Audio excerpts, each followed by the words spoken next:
अजीज़ो मसीह में आप सबकी सलामती हो। खुदावंद की तरफ रुजू लाओ, लोगों को जमा करो और मुक़द्दस महफ़िल फ़राहम करो।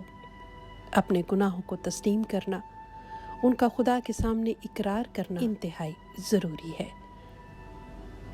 ए खुदा, मुझ में पाक दिल पैदा कर और मुस्तकीम रूह मेरे बातन में डाल दे।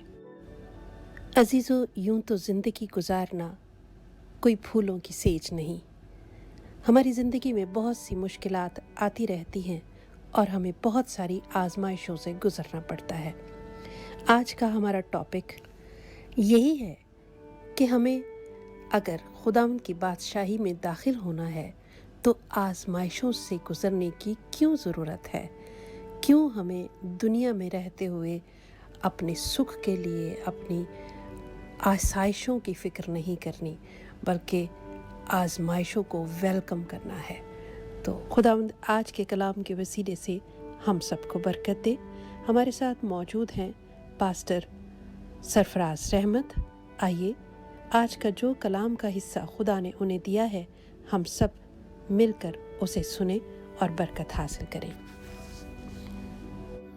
मसीह खुदावंद के अजीम और बाबरकत नाम में आपको सरफराज रहमत का सलाम पहुँचे।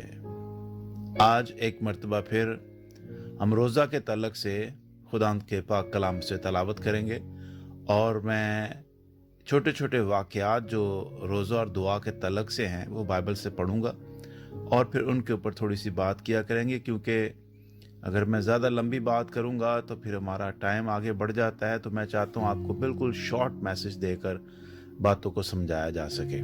जी, खुदावंद के कलाम में से आज हम देखेंगे ईमाल की किताब, उसका बाब नंबर है 14 और आयत नंबर 21 से लेके 23 आयत तक हम खुदावंद के कलाम से तलावत करेंगे। यहाँ पे लिखा है, और वो उस शहर में खुशखबरी सुनाकर और बहुत से शागिर्द करके लुस्त्रा और अकनीम और अंताकिया को वापस आए और शागिर्दों के दिलों को मजबूत करते और ये नसीहत देते थे कि ईमान पर कायम रहो, और कहते थे जरूर है कि हम बहुत मुसीबतें सहकर खुदा की बादशाही में दाखिल हों।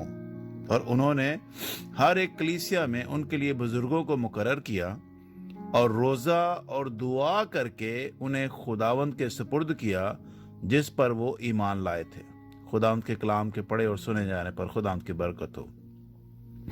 आयत नंबर खास जो है नंबर 23, जिसमें वो ईमानदार जब कलीसिया में शामिल होते थे, और क्योंकि वो घरों में मुनादी करते, उस वक्त कोई चर्चेस तो इतने थे नहीं, तो उसमें जब कलीसिया कायम होती थी तो उन बुजुर्गों को मुकर्रर करने के लिए उनको जो शागिर्द थे पौलुस और उसके साथ जो दूसरे साथी थे, वो क्या करते थे, वो दुआ और रोज़ा के ज़रिए से लोगों को खुदावंद के हजूर में मुकर्रर करते, उनके निगहबान बनाते और फिर वो आगे निकल जाते थे। और उनको नसीहतें क्या करते थे, नसीहत ये करते थे कि वो अपने दिलों को मजबूत करें और खुदावंद पर ईमान रख के इस बात में कायम रहें कि खुदा की बादशाही में दाखिल होने से पहले बहुत सी मुसीबतें हम पर आएंगी और उनको सहना भी हमें पड़ेगा।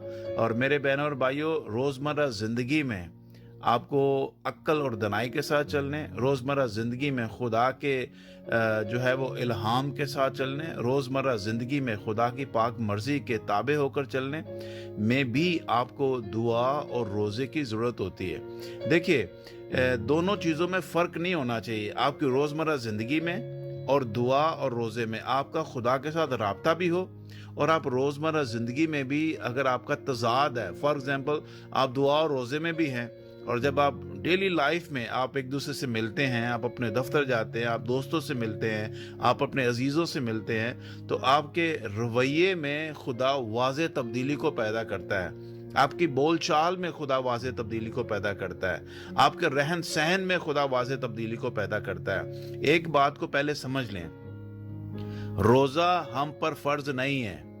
अगर हम रोज़ा फ़र्ज कर लें और डेली लाइफ को कहें कि ये तो एक आम जिंदगी है, इसमें हम रोज़े को क्यों इन्वॉल्व करें, नहीं, रोज़ा हम पर फ़र्ज नहीं है। लेकिन अगर हम रोज़े और दुआ में रहते हैं तो रोज़ा हमारी डेली लाइफ में इफ़ेक्ट करता है, क्योंकि रोज़े और दुआ के वसीला से खुदा हमारे करैक्टर को डिवेल्प करता है। ٹھیک ہے. اور جب ہمارا کریکٹر ڈیولپ ہوتا ہے، خدا میں ہماری باطنی اور روحانی زندگی ڈیولپ ہوتی ہے، اس میں ہم ترقی کرتے ہیں، تو اس کا اظہار یا اس کا عملی مظاہرہ جو ہے وہ ہم روزمرہ زندگی میں کرتے ہیں. تو لہٰذا روزہ رکھنے کے وسیلہ سے خدا ہمارے اندر ایک ایسے انسان کو پیدا کرتا ہے جو روزمرہ زندگی میں یسوع مسیح کی جیسی زندگی بسر کرتا ہوا اپنے لیے اور خدا ان کی بادشاہی کے لیے بہت سا پھل پیدا کرے. ٹھیک ہے. تو جیسے کہ غیر قوموں میں ہم دیکھتے ہیں، کہتے ہیں کہ جی روزہ ہم پر فرض ہے، لیکن ڈیلی روٹین میں جو لائف ہے اس میں جھوٹ بولنا ہے، اس میں نفرت کرنا ہے، اس میں دغا دینا ہے، اس میں دوسروں کے ساتھ ناانصافی کرنا ہے یا ان کو دکھ دینا ہے. اگر یہ کام کرتے ہیں اور روزہ فرض کر کے اس کو رکھ لیتے ہیں اور پھر اپنی ڈیلی روٹین میں آپ اس کو اپلائی نہیں کرتے، اس کو عملی مظاہرہ نہیں کرتے، تو ایسے روزے کا کوئی فائدہ نہیں ہے.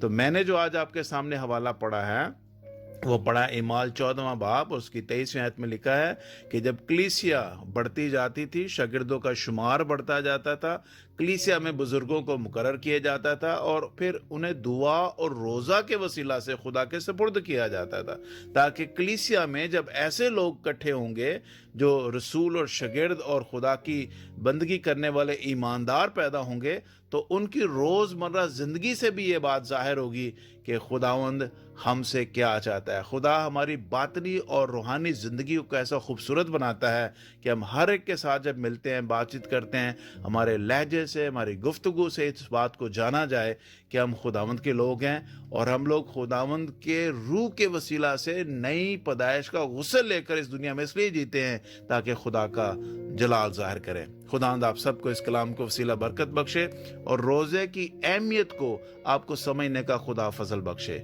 آمین and may God bless you. آمین. بہت بہت شکریہ پاس صاحب. خداوند آپ کو بھی بہت برکت دے اور تمام سننے اور دیکھنے والوں کو خداوند اپنی پناہ اور حفاظت میں رکھے. ہم سب دعا گو ہیں کہ ہماری پوری کمیونٹی اور پوری دنیا امن کا گہوارہ بن سکے اور خداوند کا پیار، خداوند کی شفقت ہمیشہ ہمارے ساتھ رہے. خدا حافظ.